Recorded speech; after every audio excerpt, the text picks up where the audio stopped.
Le zoo de la Palmyre, situé près de Royan, en Charente-Maritime, France, est l'un des plus célèbres parcs zoologiques d'Europe. Il s'étend sur environ 18 hectares et accueille plus de 1600 animaux appartenant à 110 espèces différentes, venant des 5 continents. Alors regardez Chloé comment elle se déplace très facilement et même sur la terre vous pouvez découvrir Thiago là-bas. Elle est également très à l'aise dans l'eau, forcément. Ses nageoires antérieures vont lui servir à se propulser. Les otaries peuvent atteindre des vitesses allant jusqu'à 30 km/h. 3 fois la vitesse d'un homme quand même. Donc c'est très rapide. Alors ça c'est pour le déplacement de l'otarie. Est-ce que quelqu'un veut voir le déplacement du phoque? Ok, 10 personnes. Bon, le problème, ça va pas être évident, hein. Faire le déplacement du phoque sans phoque. Heureusement, je travaille avec Antoine. Et Antoine, c'est un très grand magicien et il s'est transformé Chloé en phoque. Est-ce que vous y croyez? Oui. Je suis très sceptique quand même. Hein. Il y a eu des oui, mais j'ai entendu des non également. Eh bien, on va voir ça tout de suite, mais pour cela, je vais avoir besoin de vous. Tout le monde sait compter jusqu'à 3? Oui. Ok, super. Alors, on y va. C'est parti. 1, 2, 3. Transformation. Allez, bon.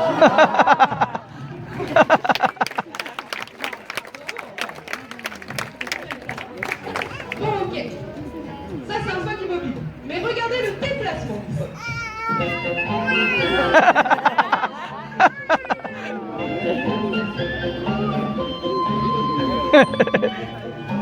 Chloé, mesdames, vous aussi.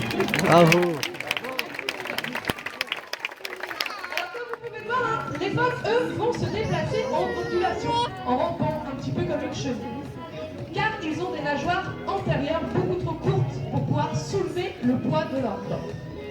Alors voilà, maintenant que vous savez faire la différence entre les phoques et les otaries, nous allons parler apprentissage.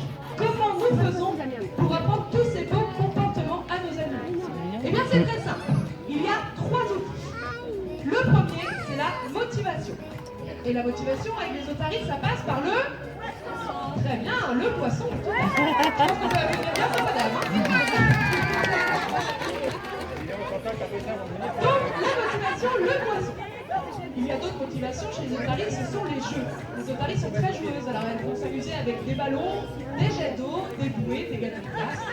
Mais elles aiment également quelque chose que le soigneur adore aussi, je vous l'assure. Regardez ce petit moment complicité.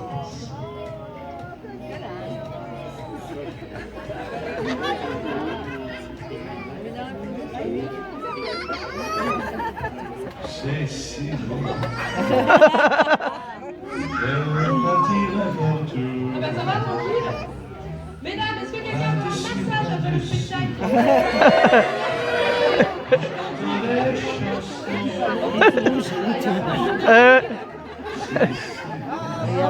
Regarde. De se lire des mots. Bon, quelqu'un veut peut-être un petit café en attendant? Oui. Mais qui en On peut dit les applaudir bien fort. Bravo.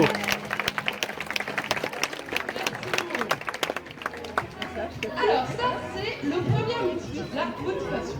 Le deuxième outil, ça va être de faire comprendre à notre animal que l'exercice qu'on lui a demandé a été très bien fait.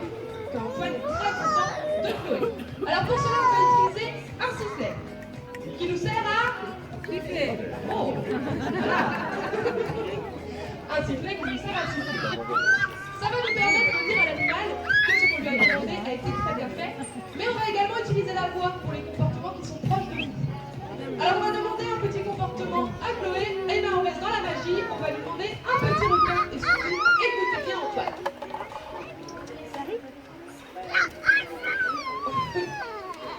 On recommence, on va vous expliquer après quand ça ne marche pas, comment on fait. Un requin. Un requin. Alors, je ne sais pas si vous avez entendu Antoine, il lui a dit good. Donc, l'exercice a été très bien fait. Antoine est très content de Chloé. Et tout de suite, derrière, la motivation est là. Un petit poisson. Merci beaucoup.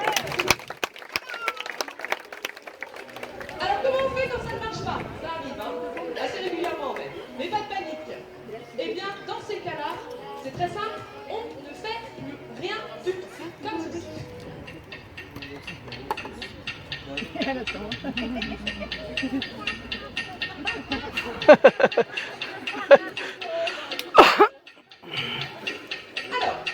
le fait de ne rien faire et d'ignorer notre animal, eh bien ça va lui permettre de réfléchir. Il se dit mince, je n'ai pas l'attention poissonnière et je n'ai plus de poisson. Donc qu'est-ce que je n'ai pas bien fait? On va redemander le comportement dans les secondes qui suivent et en général ça marche très très bien. Si jamais ça ne marche pas, pas de frustration chez nos otaries.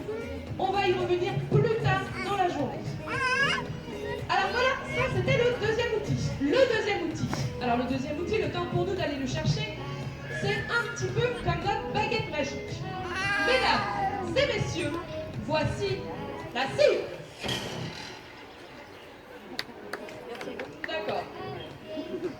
Bon, elle est pas belle ma cible, c'est ça? Non. C'est quoi ce truc? Alors, la cible, ça va nous servir à dessiner des comportements. Un petit peu comme un crayon. Dans un premier temps, nous allons demander à Chloé de venir toucher cette cible, ce qu'elle fait par curiosité. Tout de suite derrière, le petit coup de sifflet et la motivation. Donc Chloé, elle se dit chouette, dès que je viens toucher la cible, j'ai un poisson. Donc elle est très motivée forcément. Et on va pouvoir la déplacer un petit peu n'importe où. Tiens d'ailleurs Antoine, tu vas te déplacer, tu vas aller un petit peu dans les gradins avec Chloé. Hein? C'est une blague. Mais voilà, on peut la déplacer sur le sol comme dans l'eau. Alors vous voyez, elle est très motivée. Et regardez, on va vous montrer comment on a appris un comportement à Chloé. Alors qu'est-ce qu'on va lui faire faire, Antoine? Une nage vitesse, très bien. Alors regardez bien la cible et la main d'Antoine.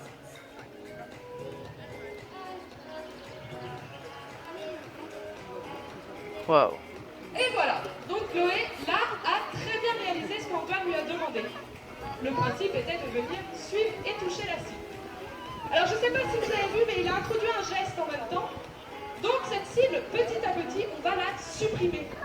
Et on va garder que la main. Et regardez Chloé, on va voir si elle a très bien compris l'exercice. Et bien voilà, c'est un comportement totalement